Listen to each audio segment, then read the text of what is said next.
How about now? Can you guys hear us now? Let's get us out there. If this is the case, we may have to start over. I'm not going to be yelling. No, you can just talk normally. If I talk like this. Yeah. You can just talk normally. Let me Gary, see but hey guys, no audio. How about right now, Kish? Can you hear audio now? Is it all right? Let me know, Kish. How are we? Two men together. Silently just yelling noise. We just did time for like 10 minutes. Nope, now I'm not back in. We are. It's just me. Live. Yeah. Kish, talk. We need you. Well, okay, good. Thank you, Gary. How are you, sir? How have you been? You're good now. Thank you, Kish. So for a couple minutes, Kish, just so you know, at the beginning of the show, we started talking about you because I was defending you because I think that Bobby's always yelling at you here, and I don't like that. And last night, Bobby at the comedy show at the Brouhaha, but now in Weathersfield, it's getting crazier, closer now, crotch cam. But that's fine. Like far away. All right. Welcome to my game, boy. Today I'll be bugging everyone possible. Just come on in. We call it the United Nations. We just bring them all in. Colors of the rainbow. Because rainbow is gay. Perfect. But Kish, what we were saying is that I think Bobby needs to stop yelling at old people, and it happened last night because at the show, Bobby was on stage and started flirting with this old ass Hobbit woman and said that he was going to have sex with her later. And I went on stage right away and said that will not be happening because we are sharing a hotel, and you will not be 69ing a Hobbit and doing all that stuff. And we found out she actually is 69 years old tomorrow, which was gross to find that out. So Bobby, please stop yelling at old people because I don't want them. Well, she could get.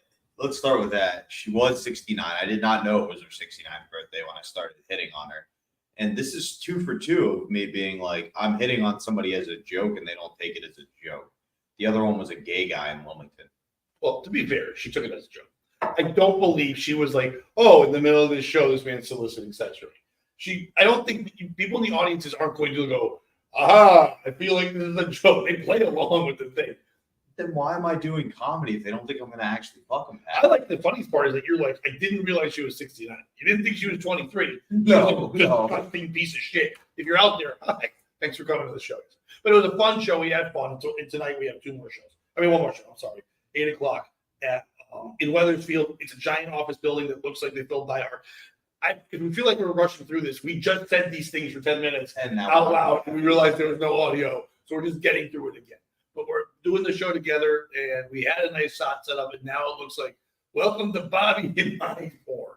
Like, Well, my favorite part of the looking like it used to be a hotel where we're performing at is if you go in, they clearly bought the rugs for what it was a hotel because there's some name that's not a store. no, that's actually, I looked outside. That's the name of the plaza. Oh, okay. It's the Putnam Plaza.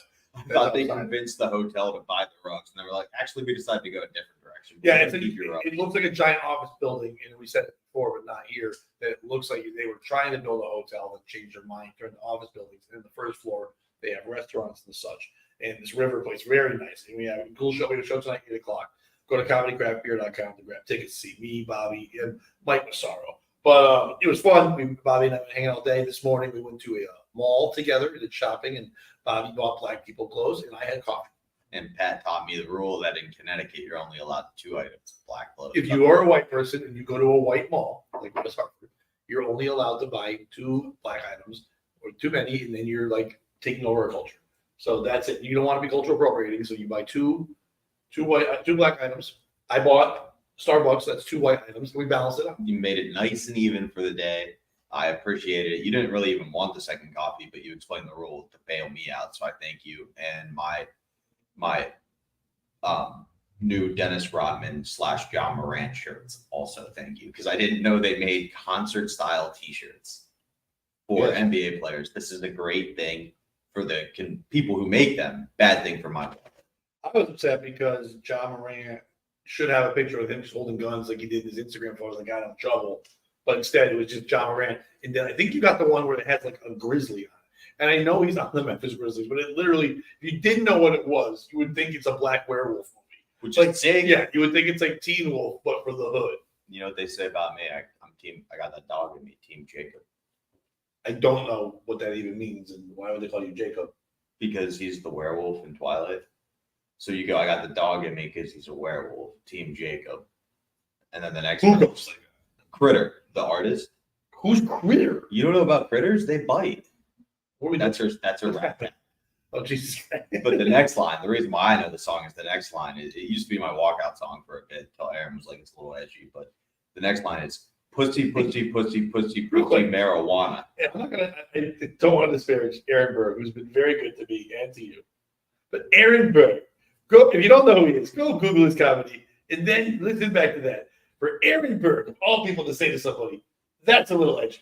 Aaron Berg, the person who has a video that's called Mexicans Hispanic, then he comes out there and screams a character on it. Aaron Berg, the man who goes to the streets and yells wild. Aaron Berg, who left Compound Media because not because they said the N-word, but they said the N-word too much.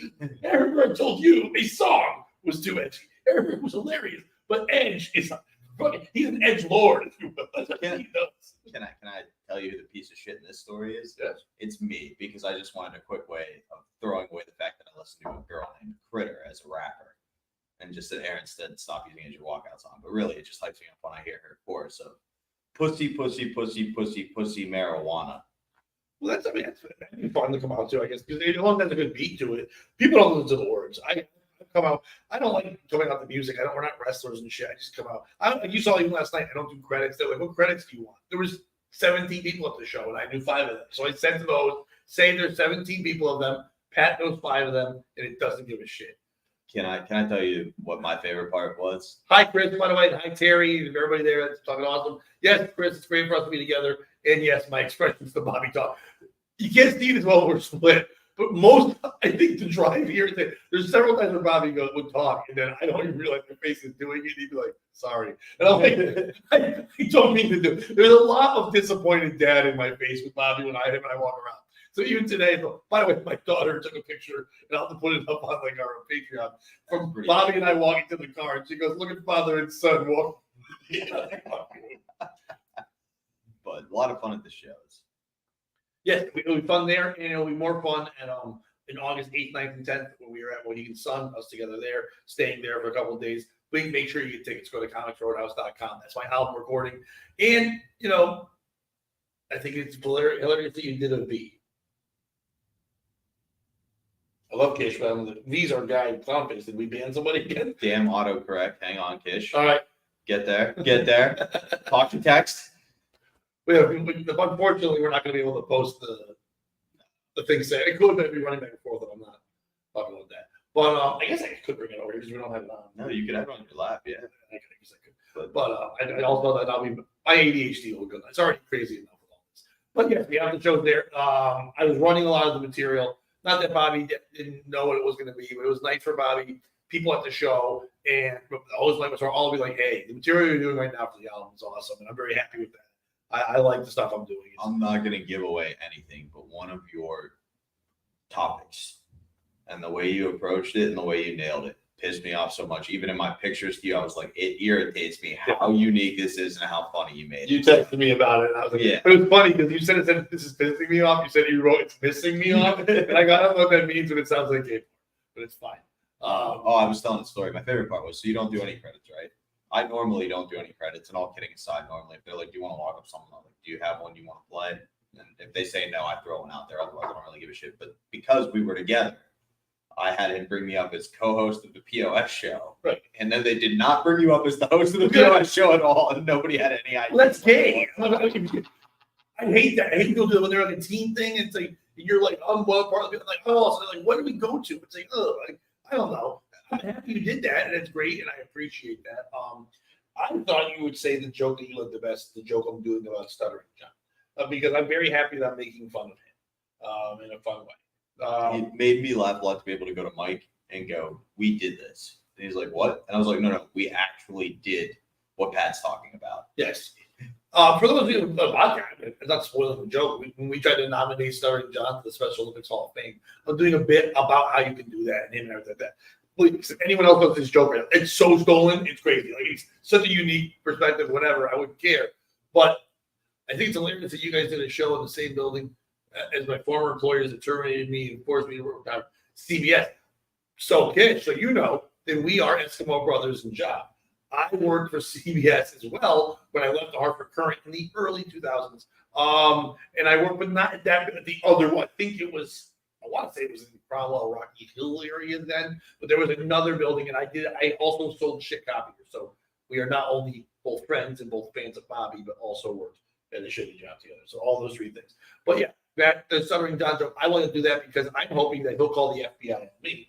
That would be amazing. Like he called on TV. But if you don't know that stuff, just go find any. My Lost Interest is the best ones to go to, but go find any of those clips about stuttering, or just go to my friend Carl and WATP for all your fun news.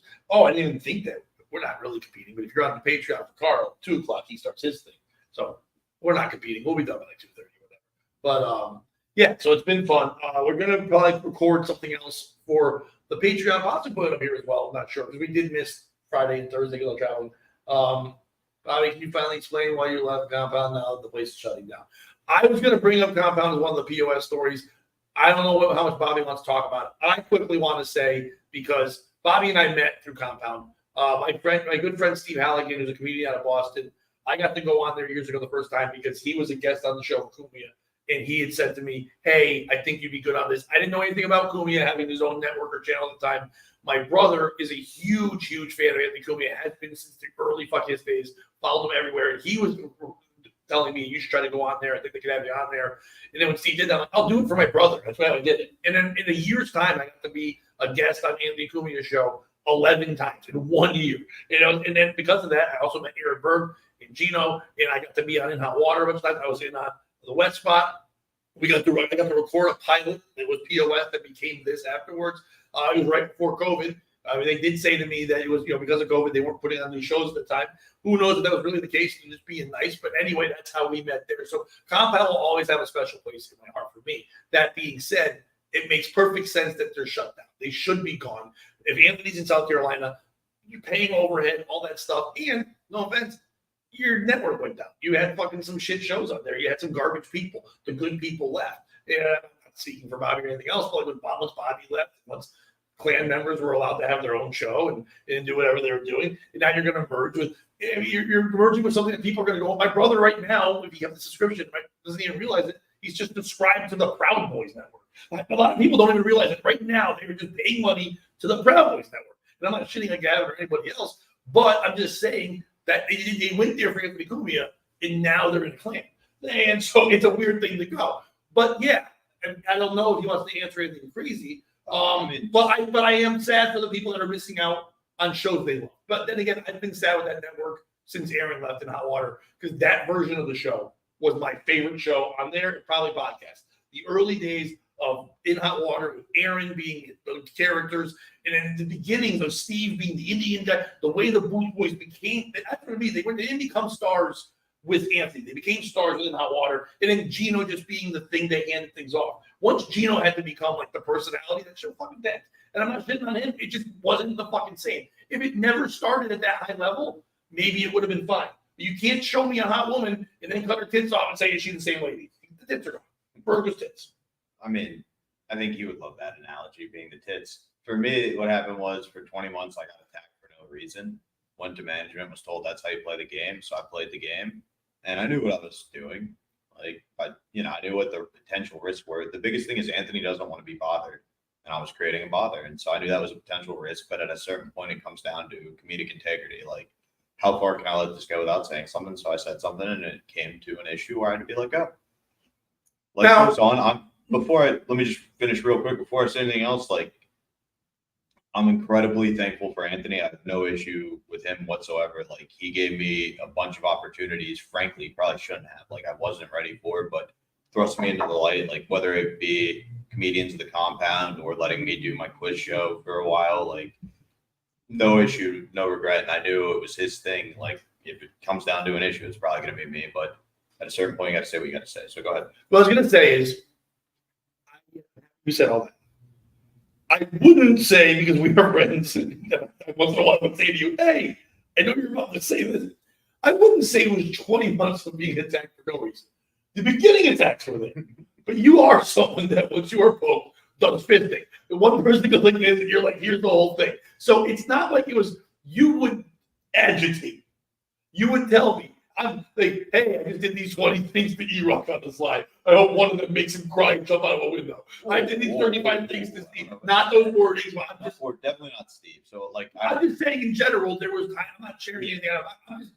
All I'm saying is you did go back and forth. Even at the very end, when your final thing, where my brother messaged me and goes, "Oh, Bobby just fucking kind of went nuclear," and I was like, "Yeah." And Bobby afterwards, when people were like, when Kevin Brett and people like that were reaching out, like, "Hey, you want to come on here and talk shit?" It was very funny that you were like, "No, I'm taking the high road." I'm like, bro, you can't do the post that you fucking did with that whole fucking wild thing comment and then say high road. Yes, you might not be retaliating more, but you went with the road with them.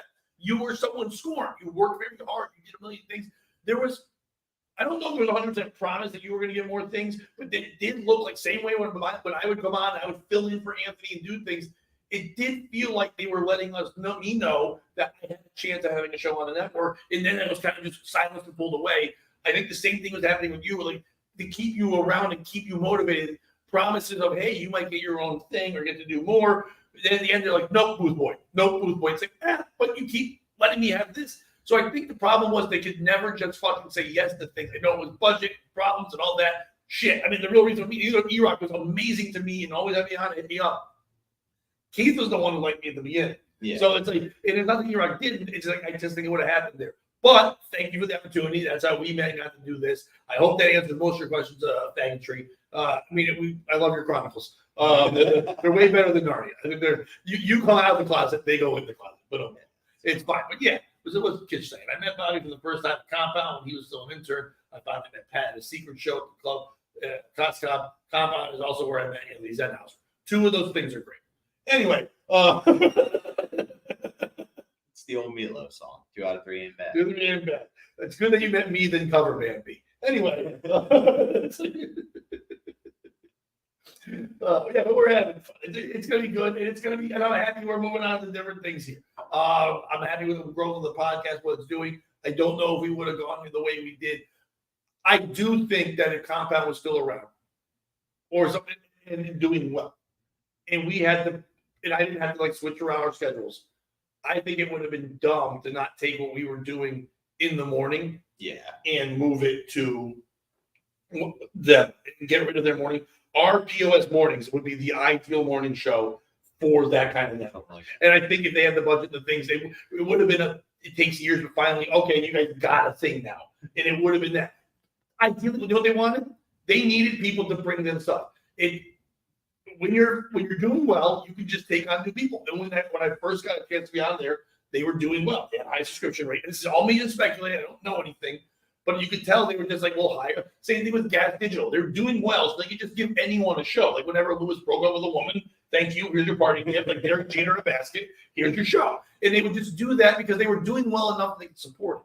When subscriptions started going down and they started switching things, they needed to take people in that could bring them people. They were doing what Saturday Night Live did with Shane Gillis. Back in the day, you could just put anyone in the host. It didn't matter because it was Saturday Night Live. Now, because their views are bad, they need the clips. They need to grab a Shane Gillis. Hopefully, your people come with us, come over here and watch this thing. So, therefore, you and I did not have that kind of drawability. So, we were not going to be those people. Because like Christy was so important, because even though her show is just all her other shows are better. The Wet Spot is not the best version of Christy in any way, shape, or form. It brought some people. It brought eyes because they were trying to keep the old school O&A people happy with tits and ass, and they were trying to keep some kind of woman viewership at the same time, put in some porn and stuff, but allow her to be herself because she really started off just being funny characters on In Hot Water. I've known Christy for a while. She is very funny and talented, but her best thing right now is this is a blessing for Christy. Going over to the Gavin thing, I think this last night. This will be where she explodes. She belongs. All jokes about Gavin's thing. Center TV is for Christy. I don't think it's for Gino. I don't even know if it's really for Anthony. To be honest with you, you get a woman opinion on there who's attractive, and she has other people on, and you get racists who can watch a white woman do stuff. They're happy. I mean, honestly, she could do this and parlay it into having her own show on the Blaze, and even legitimately Fox News, because she might become the first female Grand Wizard. There's a lot that can happen.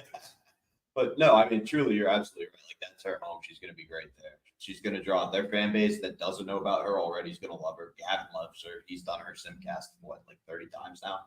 So You know, And just real quick, back, just so you know, and I know you and a couple of people have been asking, Bobby, and all jokes aside, tried to be very respectful.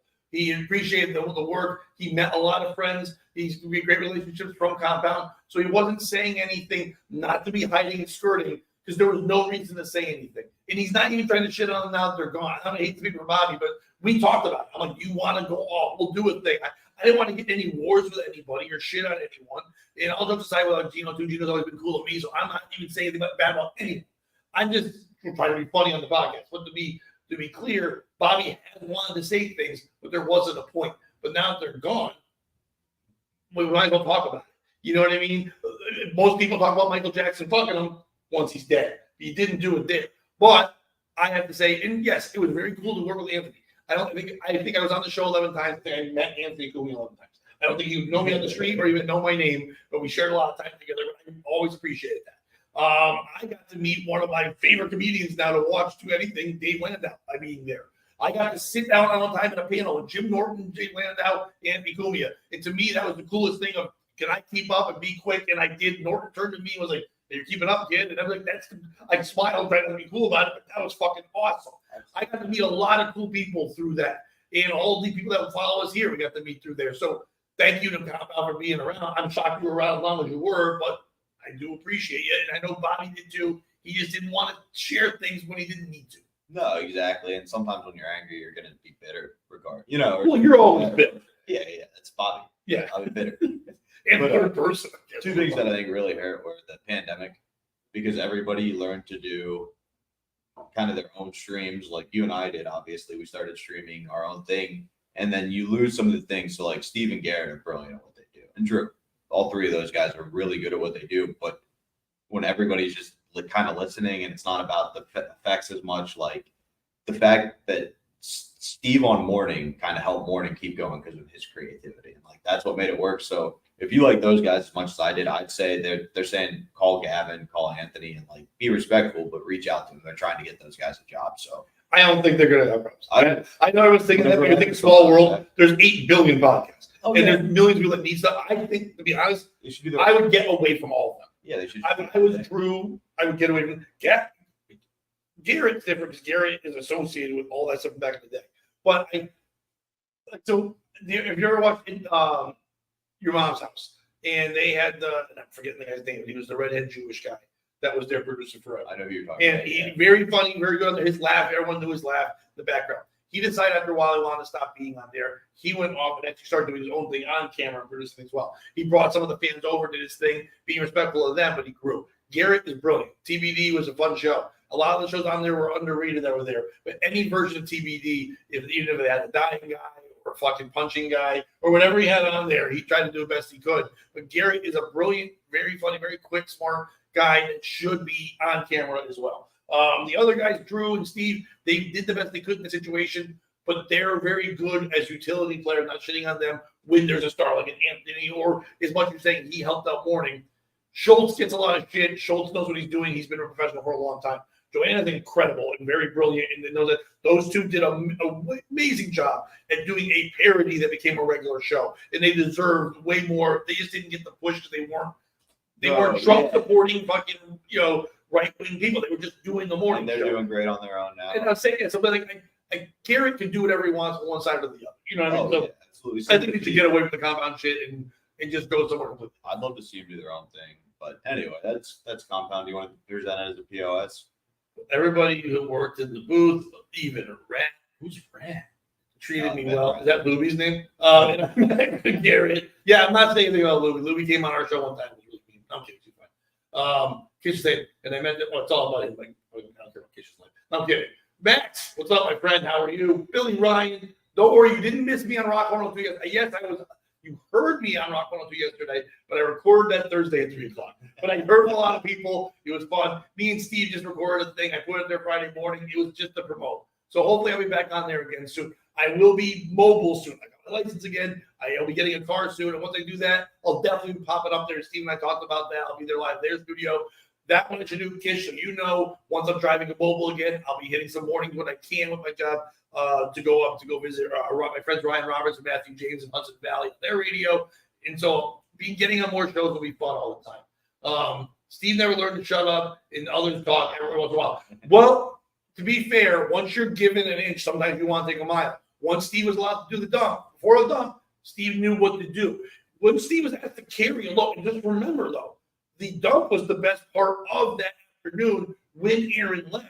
And the dump ran into hot water, and he was asked to do a lot. And then all of a sudden, they're like, hey, pull it back. That's hard to do because he's trying to do everything. He's keeping the ship afloat. And if he's the guy running the show, it's easier to run the show and be the show than run the show and then put yourself in once in a while. So Steve was, I mean, I'm not going to shut on Steve because he's always been cool as too. But they were putting a weird fucking spot.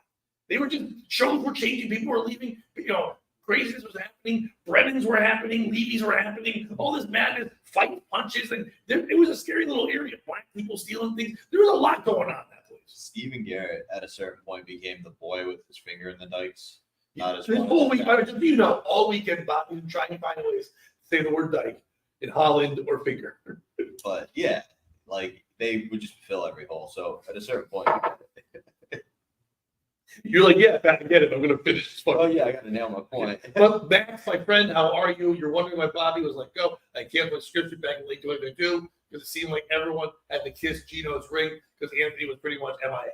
I don't believe that was true. I know it might have looked that way. Gino was not in charge of it. Just to be clear, Anthony was always in charge. He just was away. The dump was quickly becoming a better show than In Hot Water because In Hot Water was it took stuff away from it. It was warm water. Yeah, I mean, if you look at it, yeah, it wasn't the same show.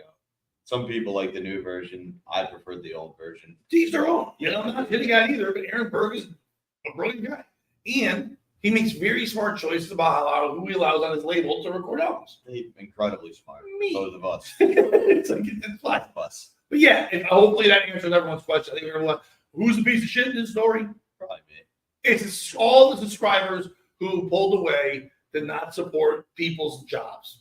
How fucking dare you? I could have had a show if they just took talent and not people who are popular because I am not popular. And I'd like to say I'm the piece of shit for not mentioning Eastside Dave. Like that's how I met Dave through Compound. He had his show. I reached out. He was willing to take me on board. And besides you, he's probably my best friend to this day. So Yeah, very talented. yeah, I and, mean, I get to help him still and just use the skills I learned there. And I'm just in full summary. I'm nothing but grateful for my time there. Like, if you ask me what I thought of Anthony, I'd say he's still the man and a hero. Like, I wish he'd stopped tweeting the N-word so much. now, you said 100%. Would you say 90%? There's a little spite. There's got to be 10% spite. So it's not with the institution, it's with individuals. It's like the opposite about how I feel about police, where I support the individual but not the institution. At Compound, I have issues with a couple of people. And then as the whole, though, if I look at my experience at Compound and everything it gave me, you're where you're at for a reason. And the skills I learned there and the people I met, like I got to feature, I'm looked at as a guy in my local scene because of Dave Landau, who put me as a feature, never having seen me perform stand-up ever. I met Berg. Right. Like It was you said, really yeah, absolutely. A label. We're partners. I get to work with him all the time. Eastside Dave, I talk to pretty much on a daily basis. I mean, we met at the show where we were like, you don't get to buy your film because the camera's broke, but you don't want it. It sucks anyway. And then I was able to reconnect and we reached out and became, I would say, probably best friend. You're my best friend at this point in this game. You get through Compound, I was able to highlight a lot of the funny guys in the scene, like Mike O'Donnell, Manny Santiago, Jesse Pedro. You know what I mean? Like, yeah, Trash, Puerto Ricans, and Mike. yeah. And then I got to meet all the panties in the mouth boys who are now blowing up at the SNL backstage. So it's all good. I would say 99%. Maybe there's 1% bitterness. All right, we'll get the. I had a question. I'm gonna ask you. If you go, I don't want to answer that. Then we'll just move right in. Not gonna get too busy into it. When all that was going on, I know that Anthony made a final decision, but did Anthony Cumia himself ever reach out to you to hear your side of it first? No. That's all I wanted to know. Not that he was there at that point. And yes, he had just gone through. I think that was right after the heart shit. There was a lot going on. I know that, but I still was wondering because it is the Anthony Cumia.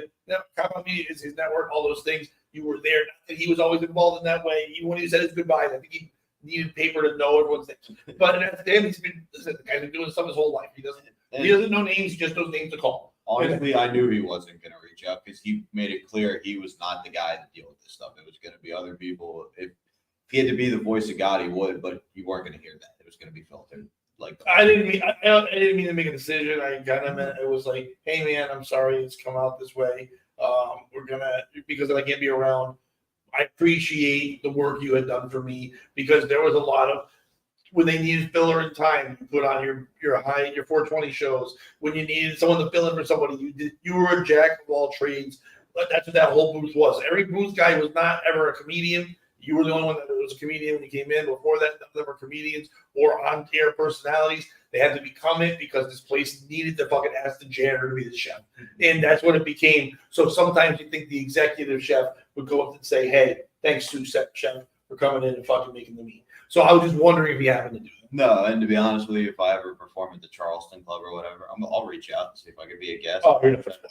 No, yeah. But I wouldn't feel like I've done any. I'm nothing but thankful to what Anthony's given me. You know what I mean? Like, truly, I think he was one of the things I've learned in this is that the bad people are actually the good guys. The ones that everybody goes, oh, don't hang out with them. Like, Anthony's one of those guys. He doesn't want the credit. If he heard this, he'd tell me to shut up. But like, I would say there's a woman in New York City who still thinks he's a bad guy. a couple.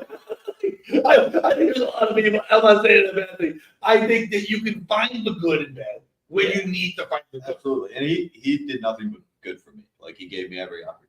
So Yeah, like there are definitely people who are like, hey, I know that guy sells crack and traffics people, but that guy one time let me use his umbrella. exactly. You know what I mean? You can find the good. Yeah, exactly. And like, there was a guy in Wilmington who got arrested for selling prostitutes, like sex trafficking and everything. And he booked a bunch of comedies. So sometimes good, bad, take the rest, and then you have facts to life. It's I'm two gonna different put books. You're gonna go to the bathroom in the middle of like you get to watch, but yeah, watch that sexy walk. If you guys didn't like and subscribe, that'd be dope. We appreciate that. Side of what happened. Well, I was just saying, you hear Bobby's like, what happened was that Bobby left because like there was problems and issues he was just talking about with other people and things of that nature. But they were letting Bobby go. They said they felt like he was being problematic, and that being problematic comes from issues. And Bobby was only upset about treatment and how he felt he was being treated at the place, and was speaking his mind and kind of like having issues with a bunch of different people there. So therefore, he spoke his mind. We can hear that here. That's great. But and the blush. But so yeah, I was wondering if when Anthony heard it from other people, like I don't know, I'm speculating. Bobby's still walking away, but it was like Gino or E-Rock or whoever was relaying the message, like Bobby's a problem, we need to let him go or whatever. When they were doing all that kind of stuff, that I was wondering if Anthony also got to hear Bobby's side of it. So yes, crying for the documentary. I hope you're making a documentary on this. That'd be great. A Bobby-mentary about it. That'd be great. Eastside Dave, I'm sure is happy going wherever he's going there too. Terry saying Gino. I mean, I Gino's always been cool to me, so I'm fine with Gino. I just, I know that Gino's one that speaks his mind and gets upset and kind of holds grudges and stuff with people. I know that, so I'm sure he held it with a lot of other people. I'm not speaking on that, but I asked, hit like and subscribe. There you go. Oh, join the Patreon as well. We got our Thursday thought shows on there. Schools will be on there, so join that POS podcast on there. Normally during the week, we're doing 3:30 in the afternoon now, so make sure you're subscribing and checking all that stuff out. If you cannot make it tonight to our show at Brouhaha in Weathersfield, by the way, comedycraftbeer.com. If you're in Weathersfield or if you're in Western Massachusetts, it's also a close ride there too. It's like 5 minutes from Hartford where we're at. Comedycraftbeer.com for tickets. Please make sure to make your plans now. Get your hotels, do all that thing. August 8th, 9th, and 10th. One show Thursday, one show Friday, two shows Saturday at Comics Roadhouse inside Mohegan Sun Casino. Blaze, what's up, my friend? We've mentioned your name a lot this weekend without you here. I heard a lot of fun stories about you and Bobby. Not going to get into those today. We've done enough of the fucking filler and banter. But yeah, go get your tickets so you can see my album recording, Bobby opening for me. You can hang on at the casino. So come on out. Check that out. We want to see you there. That's comicsroadhouse.com. Comics with an X. Like my favorite album. He's gonna give it to you. That's different. But yes, we are here to say dumb stories. So let's do that. You know how we always hear about companies having to become more woke? Yes. Well, this is an opposite story. Hell yes. Tractor Supply Yeah. ends woke DEI climate change policies after boycott campaign. A major farm retailer said it will eliminate DEI rules, end its carbon emissions goals, and cut ties to an LGBTQ advocacy group following a social media campaigning calling for the firm to revoke its woke policies. Tennessee-based Tractor Supply couldn't. If you just told me the story and didn't say the name of the place, they would have been my second guess. It would have been like the Bass Pro Shops and then Tractor Supply. Probably. An 85-year-old company with 2,250 stores. Made the decision after conservative commentator Robbie Starbuck, by the way, nice foreign name, called for a boycott over the past 2 weeks on X. We have heard from customers that we have disappointed them. Tractor Supply said in a statement on Thursday, we have taken this feedback to heart. Which is funny, because most people will be like, hey, we hate the fact that you like gays. And they're like, taking this to heart. You think it'd be like, no comment. This is a little weird. It's like, I would think anybody at Tractor Supply should watch what they take to their hearts. It's in enough stress as is. I'm pretty sure gay people can farm the same. I don't know if your sexuality changes your farm, but yeah, you know what is gay? Carbon monoxide. The retail chain, which sells home improvement equipment, livestock, and agricultural supplies for farmers, pet owners, said it will stop sponsoring pride festivals and cut ties to LGBTQ advocacy group Human Rights Campaign. This sounds kind of nuts. This kind of sounds like what Bud Light did once they had that training come out. Be like, oh, Bud Light. You're like, okay, Shane Gillis, Post Malone, come on in. Let's get away from Kid Rock Shooter, whatever they did. I love Kid Rock Shooter. No, that would be awesome. But it will also eliminate DEI rules and retire our current DEI goals. I'm not sure what the DEI is. Diversity, equity, inclusion. So it's where you have certain standards of how many people should get jobs and what they're paid. Okay, I thought it was like another version of CEI, which is come eating instructions, which I wasn't sure if it was that. So it was like do eating instructions. What in the hell is this new instruction rule I gotta follow?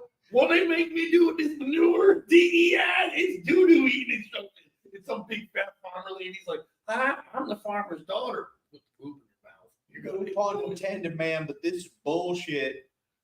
Terry me putting hearts in handshake and clapping for Tractor Supply doing this thing. Diversity, equity, inclusion. Thank you, Max. Max is not only a trucker, he's also a lover. It helps out a lot with that. And instead, Tractor Supply will beef up its support. It's funny, beef, because that's so gay. But for veteran causes, emergency response agencies, animal shelters, state fairs, rodeos, and farmers markets, the company said. Thank you for my phone just glitching each time. Starbucks claimed a victory on X, saying in an 8-minute long video, we have extracted the largest concessions in the history of boycotts. I think there are some buses in Alabama who might not like that thought. Rosa Parks is like, what the fuck? You're crazy. Don't be talking to me. Who fucking sat in front of the tractor? Nobody. Nobody sat in front of the tractor. That's my Irish voice. He applauded Tractor Supply for ending its submission of data to the Human Rights Campaign, which Starbucks said has nothing to do with human rights. It has everything to do with the injecting wokeness in the LGBTQ agenda into corporate America. They want me to inject what in my beef? Like, no. I want to inject my beef in you. Hell no. Anyway, Human Rights Campaign said it has worked with Tractor Supply for years to create inclusion policies and slammed the company for pandering to far-right extremists. Tractor Supply companies turning its back to their own neighbors with this short-sighted decision. LGBTQ plus people live in every zip code in this country, including rural communities. Eric Bloom, Vice President of Corporate Advocacy, told the Post, we are shoppers, farmers, veterans, and agriculture students. Dun, dun, dun, dun, dun, dun. Anyway, Tractor Supply also said it will eliminate its carbon emissions goals and instead focus on land and water conservation efforts. I like the way they threw that in. Like, not just the gays, also the sky. Anything with pollution, fuck off. Also, that autistic 15-year-old. Basically, anything that can come out of a cow's asshole, we're done with. A gay guy or farts, methane or methane. Either one works. The company previously aimed achieve net zero emissions in operations in 2040, increase people of color at the management level. I don't know why that sounded wrong reading or anything else, but I would love to see like their like vision board. It's just got like a drawing of a black guy that colored him in brown, and they're like boss on top, and then ways to do it. Number one. But then they do that, but then they also put it on like a line. His head's on the top, but then there's also like a line across it. So you're like, wait, you just put a black line across? Like, oh no, take it down. I'm sorry. I like the idea that they try to wokeify all of their goods. So they're like, this ain't a cattle herding shelter, it's a retard herd. And they're like, that's not what we meant. How are you going to show us how you're going to increase black bosses? Well, we're going to use this pie chart. We call it the sweet potato pie chart. It's there to get people going. The company previously aimed to achieve net zero emissions in operational reporting after there, according to earlier coverage by the Wall Street Journal. They will continue to listen to our customers, team members. Tractor Supply said in a statement, your trust and confidence in us are the utmost importance, and we don't take that lightly. The policy pivot is one of the strongest corporate reversals in progressive initiatives yet, but it's still not the first time customers have used their buying power in recent years to sway company stakes. And I guess we're going to get an example of other people. Oh, yeah, they brought up what we said. Bud Light sales tanked after the beer company launched an ad with transgender social media influencer Dylan Mulvaney last year. Target lost $10 billion in market valuation in a 10-day period last year when customers boycotted the company after it launched its Pride collection, which included clothing for children, which also had that pocket tuck your dick in. Yeah. Which, by the way, I know it was for transgender people, but man, have you ever tried to run in loose shorts? Or, I'm not gonna lie, a bathing suit sometimes when you're worried about shit moving around? I would take a tug all fucking day. You put it inside pocket, I'll stick my boys in there. I'm not mad at that. It's the same thing as a bathing suit. It's got the mesh. Just you sold it to the wrong people. If you called them, hide your boys running shorts, so many men would wear those. 40-year-old man, I don't even know this. Once you get over 40, your balls get bigger and drop. The whole sack is fucking drop. If I can toss that in a case, that'd be great. But I'm not going to toss it in a case and call myself Sally. That's a whole different game. I got it. A Target shareholder filed a lawsuit last year against the company after the shares lost $20,000 during the Pride collection controversy. Who is the piece of shit story? Is the Tractor Supply for listening to its base of people, but by listening to them and saying we're not going to go this route and push this way, you are now getting rid of potential people. By doing this, you are now putting a divider in between who you get to go to. The second you mention you take a side or a politic or a religion or whatever, there are people that don't go to Chick-fil-A still because of their views on religion and homosexuality and things like that. But you're just selling chicken. You're selling tractors and fucking manure and shit like that. The fact that you even take a side or even try to push to a side, that why would they even at the beginning focus on that certain thing? If you're Tractor Supply, why are you saying, hey, we need to talk about gay people? You sell tractors. Calm down. You're overthinking. You have people in your offices that are overthinking shit. You've sold tractors the whole time. It's Tractor Supply. The words are right there. You don't need to do that. That'd be like if a drug dealer was all of a sudden like, I really care about the LGBTQ community. I want to make sure they're getting just as high. And then I'm like, I want to buy drugs from you, but I'm homophobic. Now I feel weird. I didn't want to know your views. You're a drug dealer. You're just selling tractors and shit. Who gives a shit what you think? And then to pull it away, you kind of are saying that you're just pandering now. Now you're letting everyone know that you're just open to anybody with money, and you don't even seem real. Do you even care about pulling away? I know they did it for them, but do you give a shit? What's up, Ricky? How are you, sir? Is it the people like that guy Starbuck and other people like that got very angry and upset and had to talk about it? No way, not having gay in my Tractor Supply again. What the fuck does being gay or trans or bi or anything have to do with farming? Nothing. I am so tired of everybody saying, well, gay or straight, whatever. It has nothing to do with your day-to-day shit. You can joke around. You can go drink coffee. If you drink coffee, gay or straight, you're still getting caffeine. It doesn't fucking matter what the business thing. Why do we care? We're overthinking all this shit. Not just here, but in life. Every person that I've met in the last 10 years always overthinks shit. And I'm always like, can you underthink? That'd be fucking great. Cut the shit. Is it fucking farmers? Stop it. Why are we still farming? We got to stop this now. I think farming should have ended. I've already talked about how much I don't think cowboys should exist. I think we should get rid of anything that happens out in the fields. Fuck that shit. It didn't do well in the 1800s. I don't know if you heard. People working in the fields led to some terrible shit. Not a good time. No more farming. Just industry. Just machines. Let's just do it. I don't even want to know it. We've made separating machines. Let's just do that. Things that pick shit up. Stop Tractor Supplying. Stop manure buying. Fuck all that shit anyway. Or is it me for not understanding farming? Who's the piece of shit? I would say it's you for not understanding farming. You sound like one of the gay people who want to shop at tractors. It's gay to farm.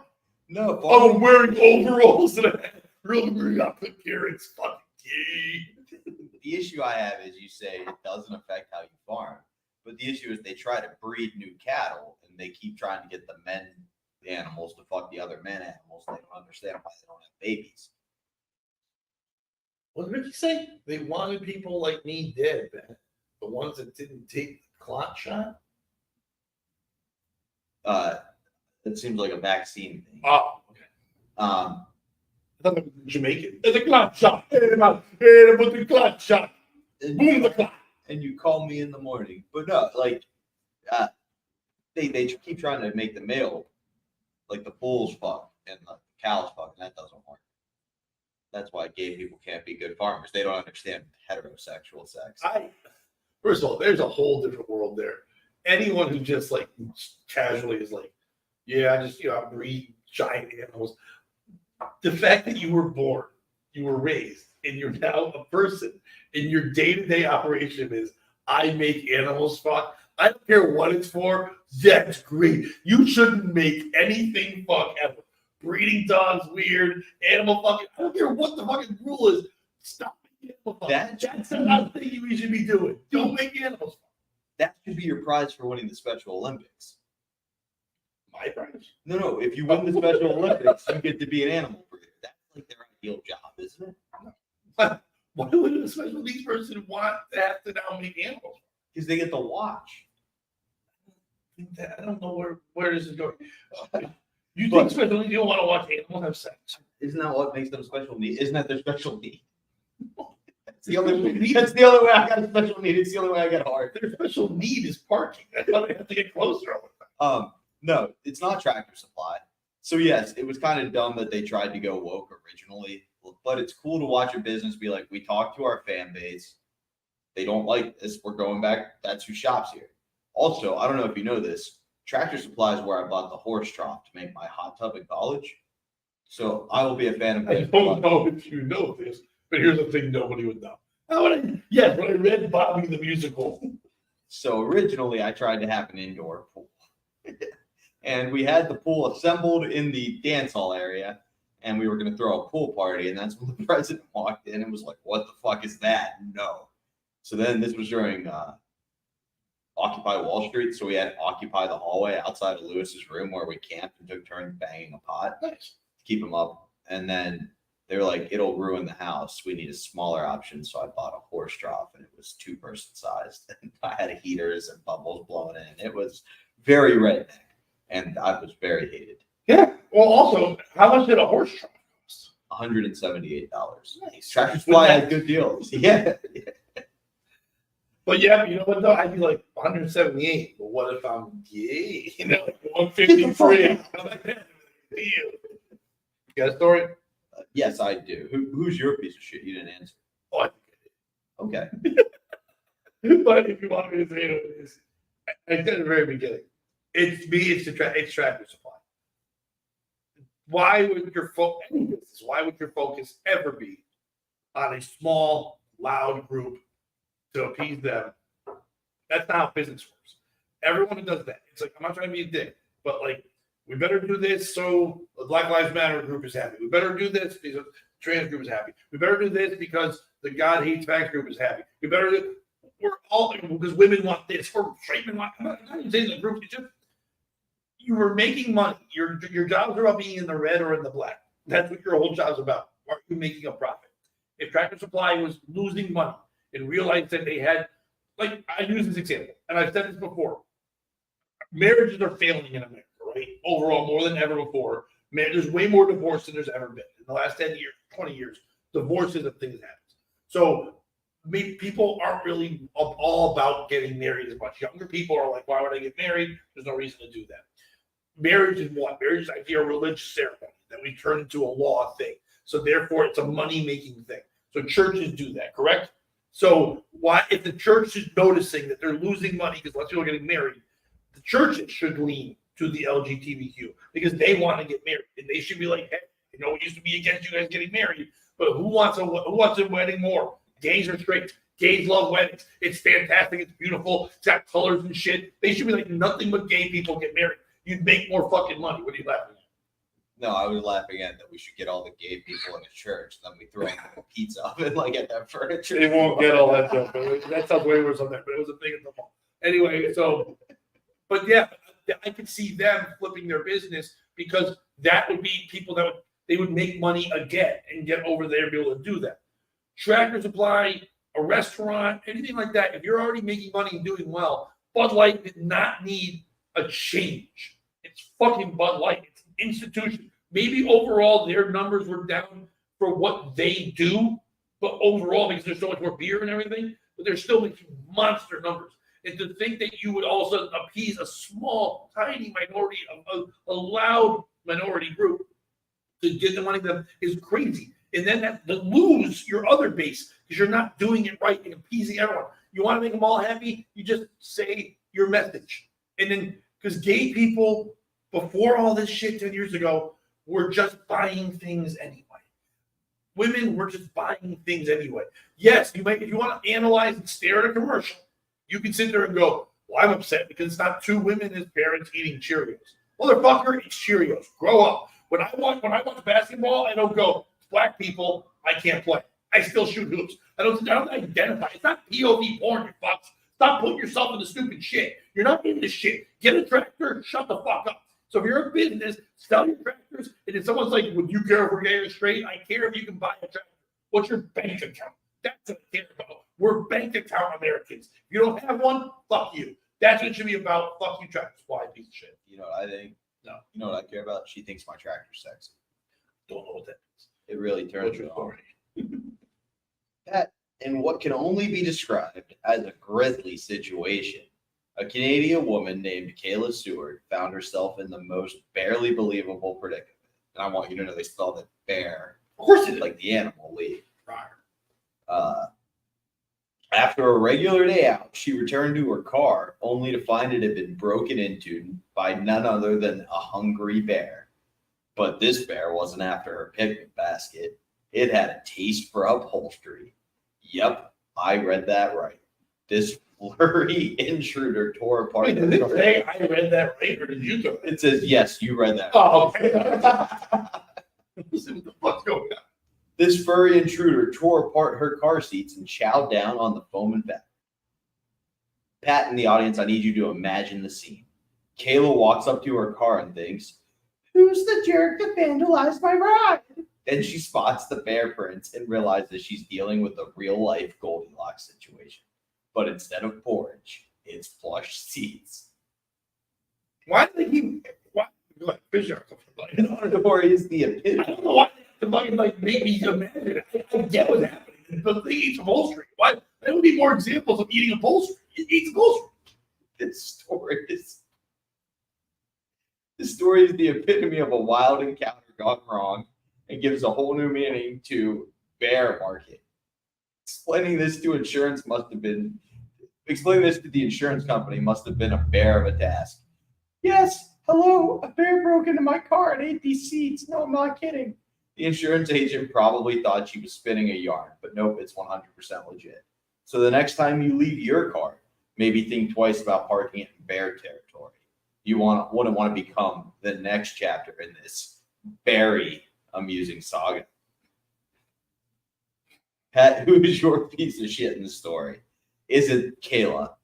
You parked your car in bear country and left it unlocked. What were you thinking? Is it the bear? You don't like upholstery. There's not even nutrients in there. Is it the author of this story, Loquacious PT?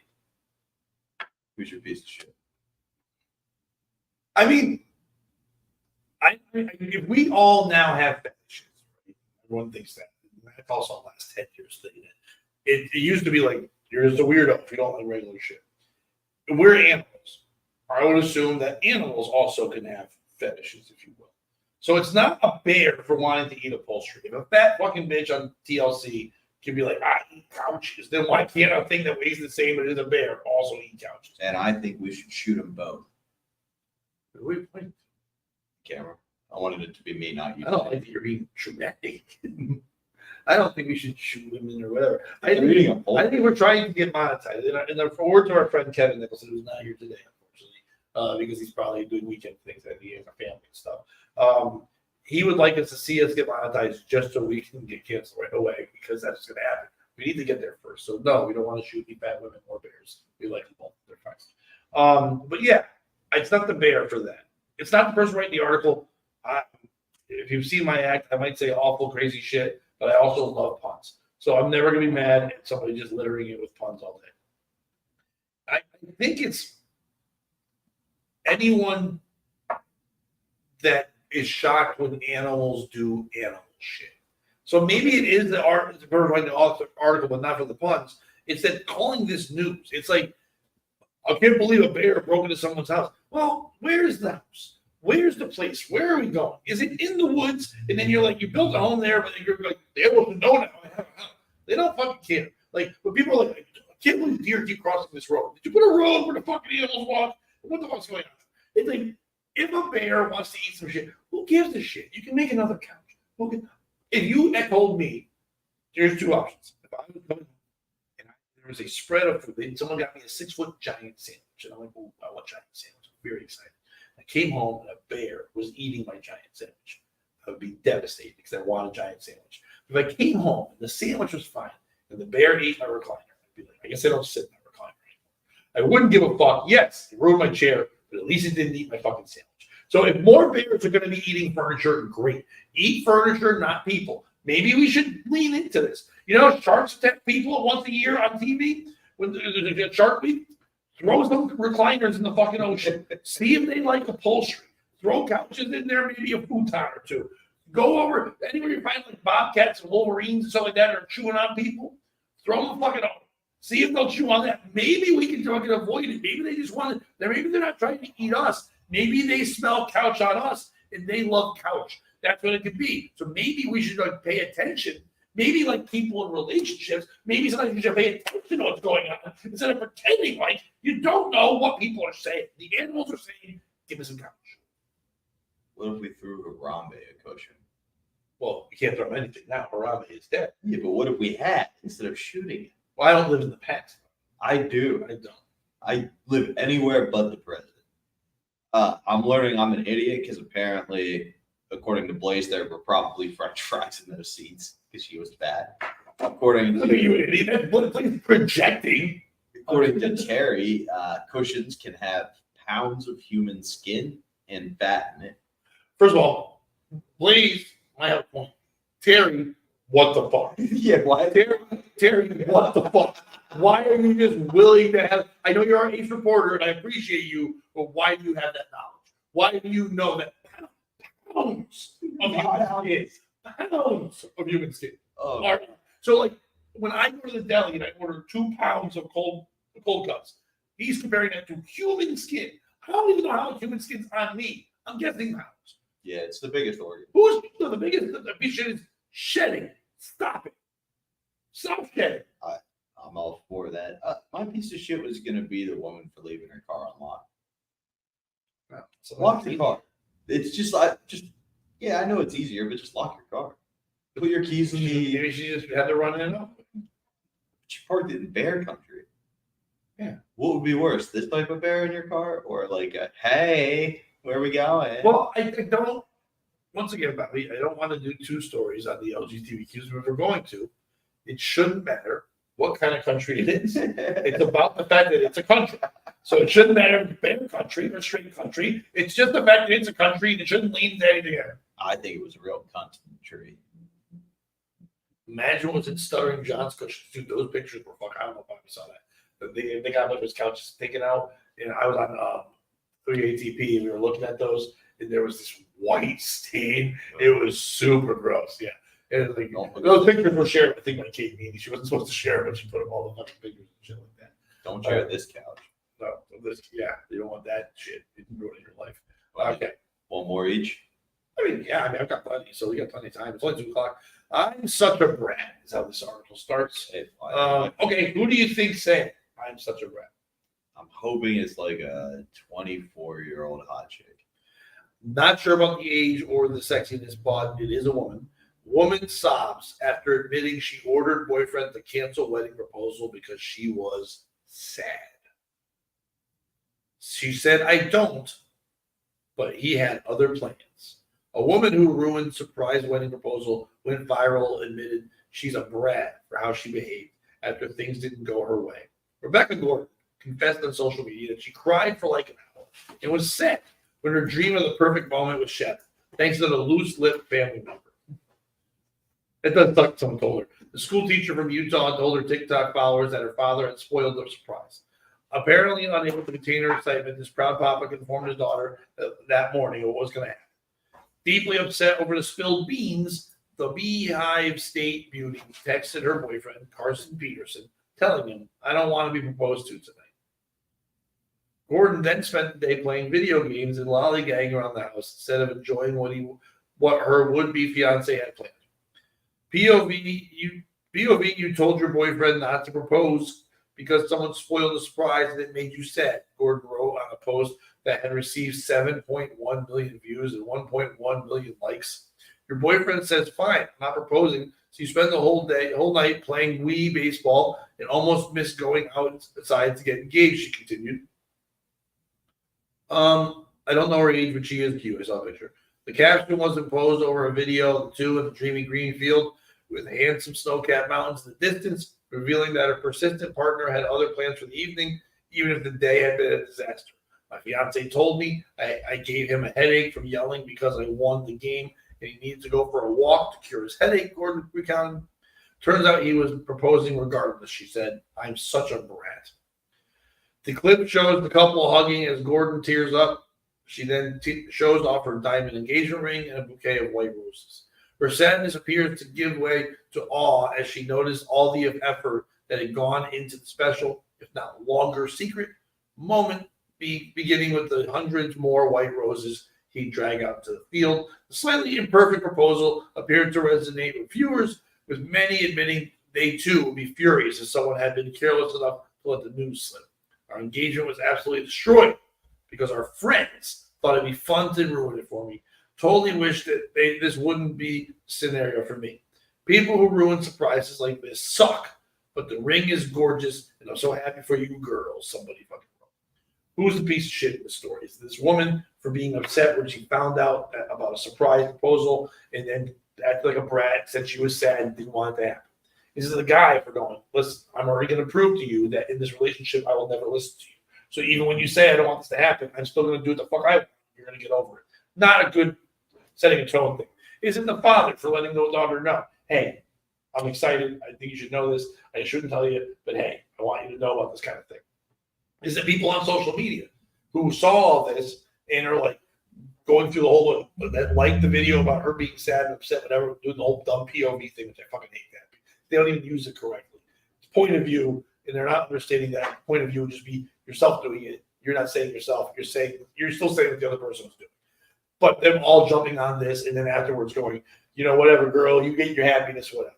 Or is it just the whole world needing to fucking record every proposal and all these things? This guy has to go through all these loops and all this craziness because if he doesn't do it, if he just literally proposed to a person after a nice time they're eating and no pictures, no nothing, then it wouldn't be enough. When in reality, he spends 2 months of fucking salary to buy her something, so he plans for the rest of his life. He's choosing to be with her, but nope, that's not enough. You gotta fucking parades, you gotta do all this shit, you gotta fucking do all this surprises and do all that, and then someone spoils it, but at the same time, there wouldn't be any spoiler if you just fucking were allowed to do it, and people could just love you for who you are. Who's the fucking piece of shit? So can I just get a clarification?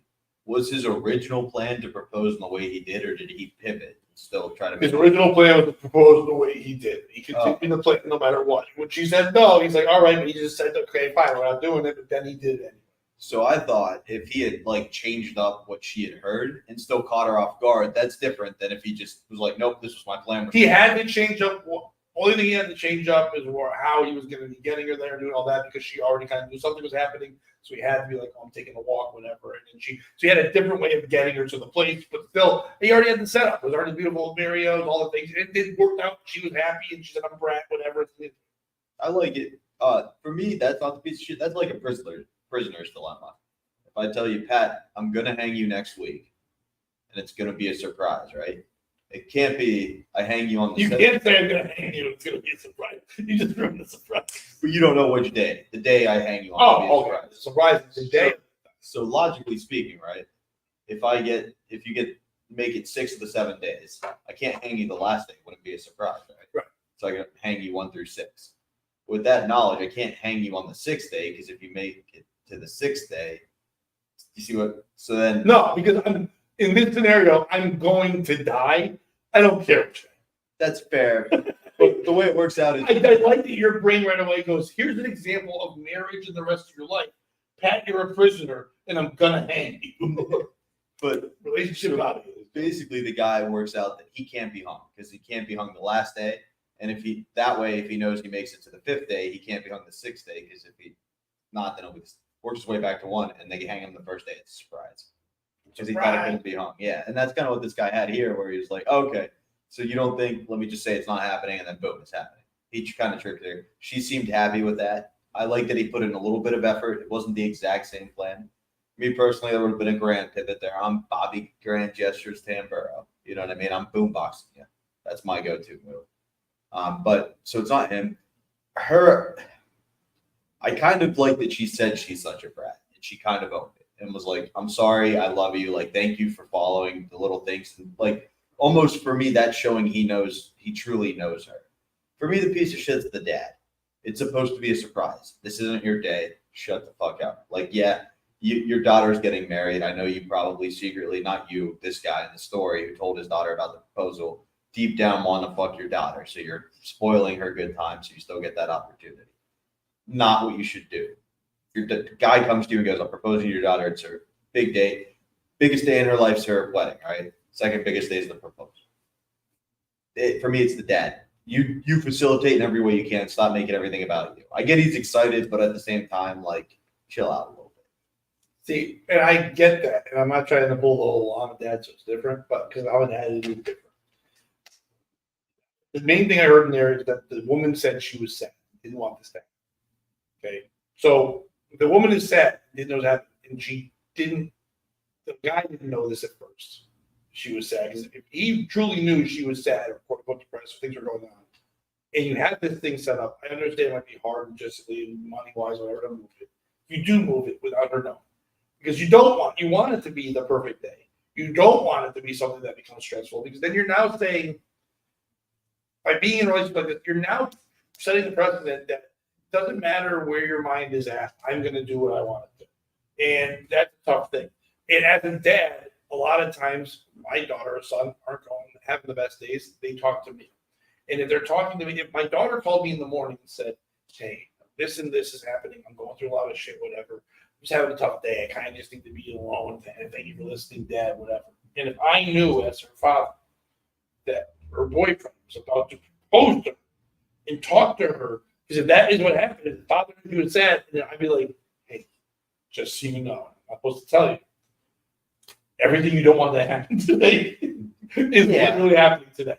So I want you to be prepared, because as a dad, I don't give a fuck about this guy. I might be caring about my son someday, but I care about my daughter's feelings, and they'll get over it. And also, as a dad, being through marriage and things like that, as much as you just said, those are important days. No. They aren't. I've been married. I have. No, I'm agreeing with A you. wedding is everyone else's important. Everyone has great meal, gets dressed. When you get married, you don't get to enjoy your day. You're running around being the Pope, fucking shaking hand, do whatever. You don't get to enjoy that shit at all. The big days are coming. You have your kids, something like that, personal achievements, something like that. The best days in the world sometimes are days that have no kind of thing. You can just literally be hanging out with somebody and having a great time and go, wow, look, in retrospect, what a wonderful day this is. The way we met, the way we hung out, all these kind of things. So I'm not trying to get all that like that, but it's not the dad, because the dad was just literally talking. Can I ask you a question? Yeah. Would you, in that scenario, you're talking to your daughter. You know it's going to happen that day. You don't want it to happen. You know this is everything she doesn't Well, want. not that I don't want it to happen. You know, when you tell me the news, I'm Yeah. like, okay, I'm gonna let them know. Would you attempt to perhaps first talk to the son-in-law Nope. and just be like, move this? No, No. I don't care about this feeling. I mean, yes, you want to care. This is my daughter. I don't give a fuck about move this. Why? I don't give a shit about all that shit. I'm not asking it to be canceled. If I was that guy, I don't know if that's what happened. I didn't say that part that she told my dad she was sad. Well, let's say the father knew she was sad. All I care about is her sadness and making her feel like she doesn't have to deal with shit. You can't fix sadness, but you can definitely be there for them. So I would just say to her, just so you know, because who knows? There's two things that can happen. One, what did happen? Oh my God, that kind of thing can happen. But you get over that. Who gives? They want to yell. People who want to say like blaming the family. That's just loud people. Once again, it's a loud minority of idiots who comment on fucking things. No offense to all of you. You're all wonderful. People who comment on fucking things. Yeah. Most of them are usually dickheads. So either that kind of happens and you ruin the thing, or what you're hoping happens is you say, hey, today stinks, but I know it's going to get better because there's something cool. That's what you're hoping for that. If your mind was right, she might go, holy shit, that's really happening today. But please pretend you didn't know it, but I thought you should know that. Don't worry. Whatever's going through right now, you're about to have one of the most fun days of your life. And I want you to enjoy it. Now, yes, did she act like a brat? Possibly, but I don't think she's the piece of shit because I feel like she had to say, and this is me putting myself in relationships. I hate to do this. By her saying I'm a brat, whatever, is her saying what I feel like was projected at.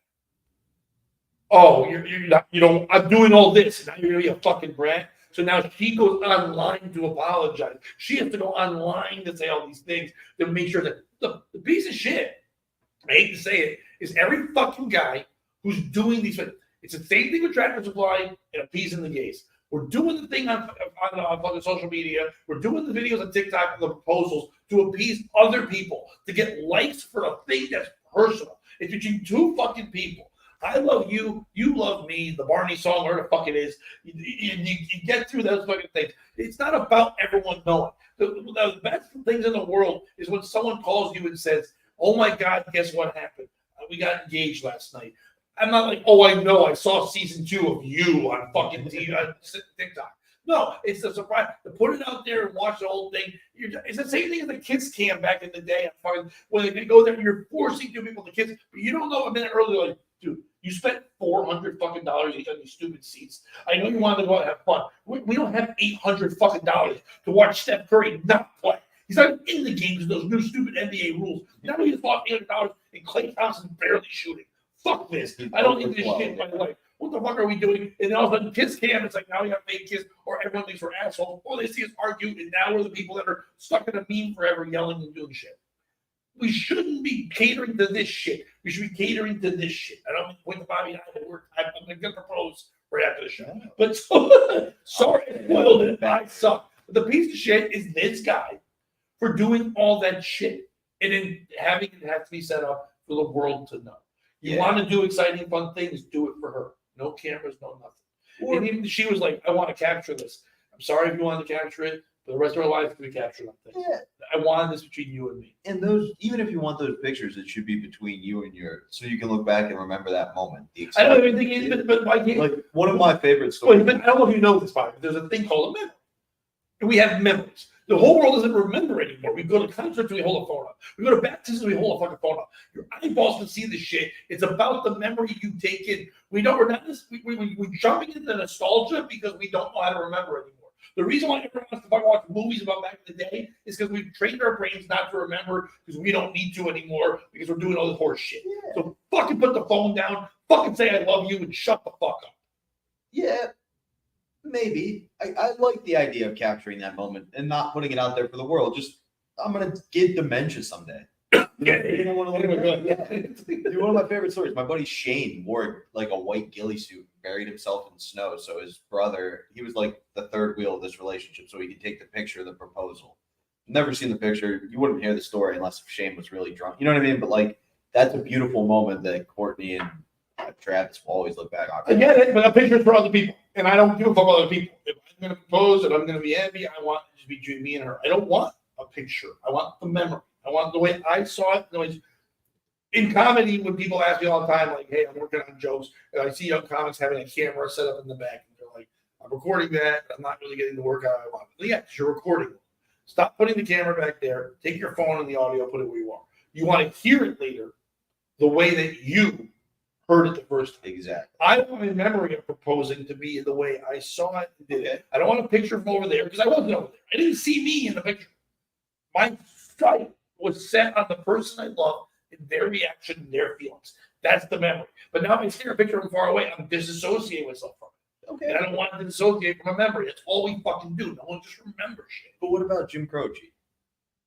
What are we doing? Photographs and memories and Christmas cards you sent to me. All that I have of these to remember you. You don't know that one? All right. Do a story quick. I'll hear you while I'm getting a drink. Yeah, absolutely. So do you remember the monolith? No, I wasn't there. Okay. Well, this is called The Monolith Strikes Back. Oh. Hold on to your tinfoil hats, folks. The enigmatic monoliths that stirred up a global frenzy during the pandemic are back. And this time they've landed in the Nevada desert. This shiny, polished metal artifact was first discovered by a group of hikers who almost stumbled into another dimension when they saw it, just like its predecessors in Utah and Romania. This monolith has rekindled all sorts of theories ranging from secret government projects to alien art installations. Pat, can you hear me? I can hear you. Okay, then picture this. You're on a casual hike, enjoying nature, and bam, there's this gleaming. Hey, why is it the same story where I have to picture something? Are you making all these up? No, these are all real stories. There's this gleaming, otherworldly monolith just chilling in the middle of nowhere. It's like something straight out of the sci-fi movie. Is it a message from E.T., a leftover prop from 2001: A Space Odyssey, or maybe just the world's most elaborate game of hide and seek? The return of the monolith has everybody buzzing. Conspiracy theorists are having a field day. Art aficionados are debating its significance. And regular folks like you and I are just plain baffled. One thing's for sure, the monolith is back, baby. And it's bringing all the mystery and intrigue with it. So keep your eyes peeled and your cameras ready. You never know where the next one might pop up. Pat, who's the piece of shit in this story? Is it the author for making the monolith seem like he's going to rape you later? Like when he says, you never know where my monolith's going to pop up. Is it whoever's putting these monoliths out there? Like, stop, clean up your mess. Is it anybody who's excited about these monoliths? Like, ooh, it's the freaky thing from 2001. Shut the fuck up. Go to school, go work a desk job, and then blow your brains out at 42. That's the American dream. Pat, who's your piece of shit? I guess my piece of shit is me. Because are you saying monolith or monolith? Monolith. Or what is a monolith? Did you ever see 2001: A Space Odyssey? No. It's a pyramid shape that's appeared in the desert. It started in So it's a COVID. pyramid. Metal kind of, but see, like the monolith, Washington Memorial Okay. is a monolith, like that tall, thin thing. The penis. Yeah, it's a penis thing. That's why it's a fun pun to be like, you never know where the next monolith's gonna pop up. Maybe it could be a good. So a monolith. bunch of penis things are popping up all over the place? Yeah. I didn't know what the word was, so I didn't understand the story. So basically, a metal penis is popping up in a bunch of deserts. It happened in 2020. Popping up, someone's putting it We don't know. They there. just No, go up. they said but someone's putting it there. Or is it aliens? Aliens or someone. In the movie, I just meant someone. I mean, something's put it. They're not growing out of the dirt. it could be growing out of the dirt. We don't know. It could be aliens from underneath. Maybe it's a new Stegosaurus spine. That'd be sick. Stegosaurus. Someone said that? No, that's my thing. Oh, you sound like, why would a Stegosaurus spine? Anyone excited about it? Get a real conspiracy theory like a man, please. Fucking mad. Blaze. We like the new fired up Blaze. Monolith. It's been done in 2020. Exactly. And then people would go see it in 2001. So in the movie, Monolith pops up. Guy gets obsessed with it. He goes through it, takes him to a new world. And then eventually. You can go through it. Not these, but in the movie you could. No, I meant like in the thing. It's a metal structure, so you can get used like a door. And then eventually it captures them or something and puts them in a zoo. He's a white dude, so you're allowed to do that. But that's what's going on. So it popped up in 2020. People would flock to it and be like, what is this? Try to figure it out. And then they all disappeared. And now it's back. So is it the person in theory who's doing this for bringing it back? Like we've seen it happened in 2020. Why are you doing it again? Is it the people who are excited, like, oh, what's going on? Why are these monoliths back? Or is it whatever, or the author for saying his penis is going to pop up and you never know where? It's people that aren't. I hate any. Okay, so Bigfoot, Loch Ness Monster, Chupacabra, monolith, all these things that people are like, how do we prove this? It's called digging or burning. It's all you do. If you're like, there's a monolith here, how do we figure this out? You just fucking. You really want to figure it out, and you're afraid the world's gonna happen. You dig all the stands up, and you fucking find out where it came from. You want to know if there's a Loch Ness Monster? Drain the fucking lake. That's all you have to do. I don't know why Bear not did it. If you think there's a lake nest, there's a monster, you drain the fucking lake, and then there it is. There's your monster, or there's not. So then you put the water back. You'll kill other stuff. If there's a fucking monster, we don't care about other shit. Stop monsters. So if we think some fucking giant metal penis is popping out of the sand, we dig till we find the body that's attached to the penis. So you fucking dig, whatever, and you figure it out. If not, shut the fuck up. No conspiracies, just prove shit. You know, I think they're cheating on me. Just follow around and you'll find out. I'm kind of with you, but we need to take it a step further. Nope. We need to follow. We talked about Supernatural last night. We need to follow their rules. Step one. To be fair, we didn't talk about Supernatural. On your Netflix thing, I said, whoa, you're watching Supernatural? Yeah. I know I've never met anyone watch that on purpose. I thought hotels just made you watch. And I love that show. And I'm like Bobby on there because they're not getting this Bobby. So step one, we're throwing some holy water on that bitch. Then we're going to shoot it with salt. Then we're going to draw a demon trap and spray paint around it. Then we can start investigating. I'm not doing any of the hocus pocus shit. Just taking a fucking bulldozer. When you get possessed, and now you're doing gay sex because of demons inside your body, that's on you. Huh? You're going to be Pat Crowley Oates. And I guarantee you, Crowley's not as funny as you are. By the way, gay sex is always on me. It's like you're having gay sex is on you, no matter what. I think it ties into our other story. All I have to do is go to the anti-gay sex Tractor Supply, get a couple fucking bulldozers, dig that shit up, we're all done. Hey, man. Either way, you should have a Remington shotgun ready to go. They're so. I think it's a monster. What? They're both you a Remington shotgun. Things are getting wild out there, Pat. I just want to let people know Remington shotguns banned in trench warfare because they were so effective in World War I by the Geneva Convention. You just keep that in mind as you bulldoze your monoliths. I will promise you that will not be my mind. That's exactly. Just have it ready to go. Just throw it out there. No, thank you. You know Texas? I don't mess with it. Well, someone did mess around. We're going to do the drink thing again. Texas security guard Percy Payne quits on live TV after he's attacked, as boss blames him for assault. A Texas security guard quit his job during a live television interview after an argument with his boss, who later blamed him for being assaulted while he tried to stop two suspected jackers from stealing his car. Percy Payne, which is a fun name, an employee for Creve Security stationed at a private underground garage in East Austin, was attacked when he witnessed two young Hispanic males on two electric scooters. I'm sorry, that's the worst Hispanic. When you're on an electric scooter, they should take away your Puerto Rican card. You're just done. Now you're Portuguese. Trying to break into his car on June 24th.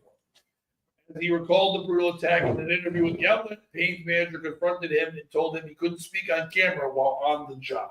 So they came to interview him as he was attacked, and his manager's like, "You're on company time." Like, I love on company time when I was beaten. He's like, "We are very sorry for what happened to you," supervisor said, before she berated Payne. "We have a policy that you're not supposed to do any interviews in your uniform. If you want to do this as a private citizen, you can," she added. It's very weird they can't be in uniform. He was attacked in uniform. Why can't he be on there? And then they show their support in uniform saying, "Hey, we support you. Any medical bills will take care of you." I don't know why they wouldn't do that. An argument ensued between the two, and the cameras rolled, and the supervisor ordered Payne to remove his uniform. The camera guy must have been like, "This is nuts. This is fucking nuts. This lady's that crazy of a manager right now." Payne attempted to explain to the woman that the interview was the only way he could get his story out, but the supervisor grew frustrated and blamed the guard for being assaulted. The unidentified supervisor again demanded Payne take his uniform off while he complied with the request. "Is it my fault?" Payne, wearing a Cleveland Browns shirt after taking off his uniform, asked after being told he was the one who decided to touch the suspect. Then Bernie Kosar came out and said, "Take the shirt off." Yes, every bit of it, his superior said. Surveillance footage obtained by the outlet captured Payne's physical encounter with the two suspects, who allegedly broke into the garage through a door that was stuck open around 9:30 p.m. He followed the two males downstairs where he saw them standing near his vehicle. One individual was at my driver's door with his back to me, looking back. The other individual was at my passenger door facing me, being a lookout.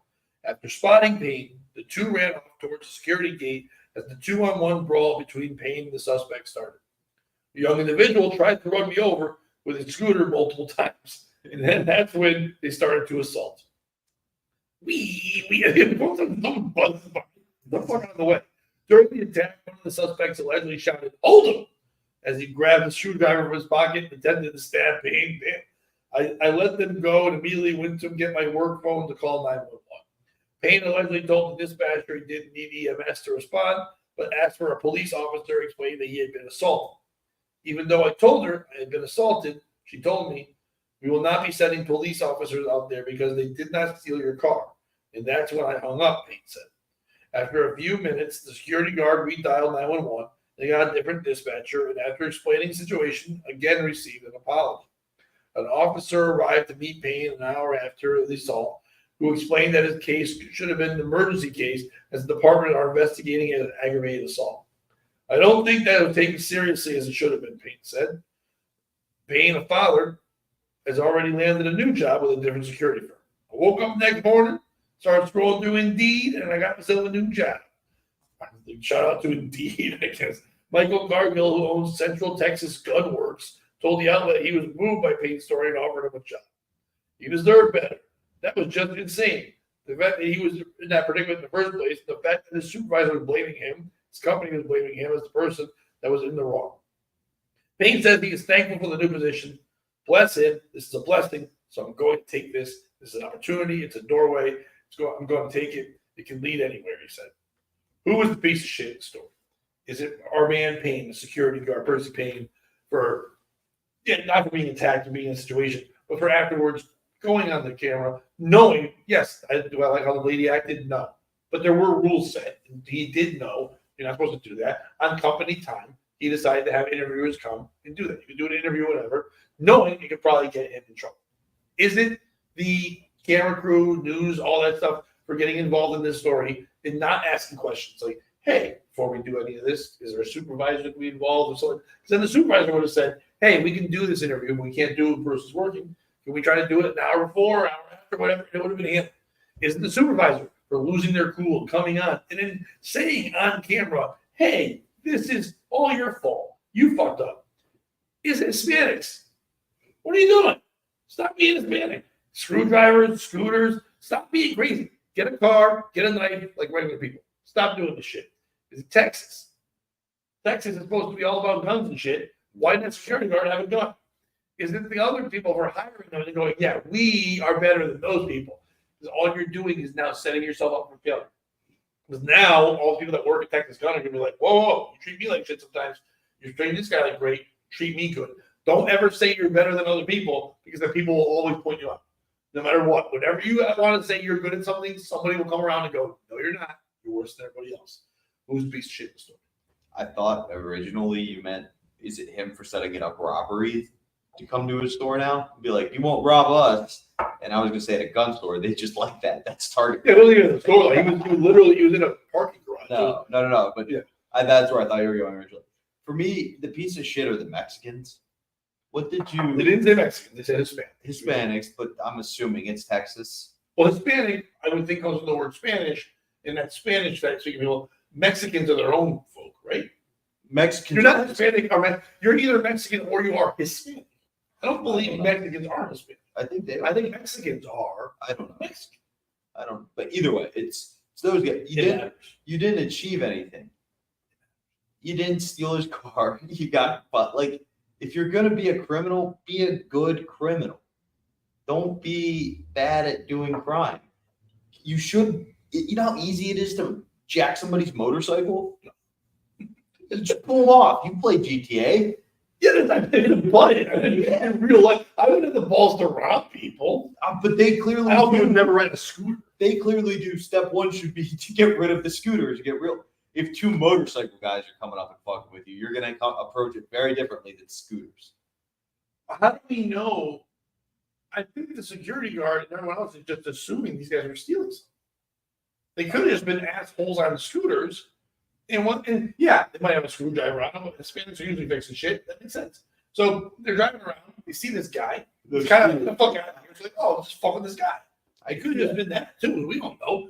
2 Hispanics on scooters. You put one fat girl on the back. Now it's a Puerto Rican day pride parade. You know what I mean? So it's the same thing anyway. That scooter's not going to get any mileage to the gallon.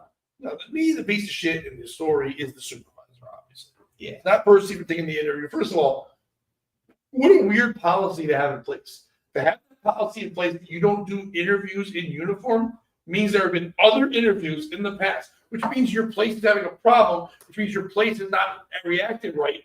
Because to say we don't want our representation, because if I own a security guard company and there was an issue, I'd want to be on there myself going, brave men like Percy are out here trying to do their best, and we have his back. Anything, any medical expenses he needs, we've got covered. And if you're someone who works for us, we will take care of you too. More people would want to take that job and do it instead of going on camera, scolding him first of all, and then go blaming him. Listen, here's the thing: if I'm working somewhere and I'm a manager, and people who work for me have been taught something I thought, but then also don't do it right, it's on me for not teaching them right or me allowing them to do the job. If they're out there in their field, same thing in comedy. When people say, "Well, a comic says to me, I'm telling jokes, they're not getting it. They suck." No, you suck because you're the only person who walked into the room with those thoughts in your head that you're not saying out loud. If they don't take the message in correctly, it's because you did not sell the message right. So that's your fucking fault if a joke doesn't work. So if your fucking security guard doesn't know what the fuck to do and gets himself in trouble, it's because you did not train him properly. Or he was put in a situation that he could not handle by himself, and therefore that is your fucking fault, stupid supervisor. I'm laughing at 2 things. One, we had a conversation about a joke people didn't get last night, so now I'm focusing on me. Secondly, I love the idea of the security manager coming on and being like, and to prove we got Percy's back, here is a brand new Remington shotgun. Try that shit again. I would say, the one in Texas, I would say the situation was wrong. As a supervisor, we are now going to work on getting our license so everyone can be packing. It will all be having concealed. And now everyone here in security, that message out there would tell criminals, don't go around these cars. Go somewhere where they don't. We just fired the one guy who might fight back. Right. I mean, he didn't do well. I mean, obviously, he's lucky he got dope Puerto Ricans, dopey ones that were driving around just not even able to run him over the scooter. It's a movie guy. He's fucking badoosh. That's all you do. We've even seen that video of the kid on the bike who runs up and punches the guy. It's a bike. Yeah. Powering that himself. You got electricity on your side. If anything, you just fucking throw anything by the wheel and have it fall off. Yeah. Or you hope for lightning, I guess. You got anything else? That's all I got, buddy. All right. Well, guys, thank you so much for watching today. If you are in Connecticut today, you watch it. This is on Saturday. If you watch it later on. Saturday, right now, 8 o'clock tonight. Bobby and I both performing with very funny Mike Massaro as well. We'll be performing at the River, a waterfront restaurant and bar. Long name there. It's in Weathersfield. Go to comedycraftbeer.com. Find the show today at 8 o'clock. You will see our times. Buy tickets. Come on out. Watch us. Have fun. Come say hi for the shows and hang out with us. We'd love you to do that. August 8th, 9th, and 10th is my album recording. I'm very excited about that. It's at Comics Roadhouse inside Mohegan Sun in Connecticut. So if you want to be in that area, come on out. Come for a day. Be laughing, hang out there, get a hotel room, hang out with us afterwards. But more importantly, come see the shows. We want to pack that place out. Have some great recordings. What up, Jim? Happy to see you here. Is a pepper red thing. But I would love you guys to come out and see the shows with me and Bobby there. Please go join the Patreon. We'd love you to be over there at the Patreon, POS podcast on the Patreon. We're going to record some more stuff with the host, Mike Massaro, do 1 or 2 other little stories and have him jump in. That'll probably just be on the Patreon. It might be on YouTube too. I think it's going to be there. Join there. Every Thursday we do our Thursday Thought Show. Except for this last Thursday. I apologize for what was going on. I had to do some interviews and shit. But we're doing our Thursday Thought Show where we break down one story more that we cover during the week more in detail and do stream of consciousness thoughts. So it's a lot of fun there. Any other shows that have come up that I care about? Not really. So yeah, just make sure you check all that shit out. And then Bobby, you got anything to promote before we get out of here? You nailed the big one. Your album taping 8th, 9th, and 10th. If you really need to get your Tamburo effects, I am here at the Bijou Theater the 20th of July. Thank you so much for tuning in. Remember, folks, if you can't join them, beat them. And don't be a piece of shit.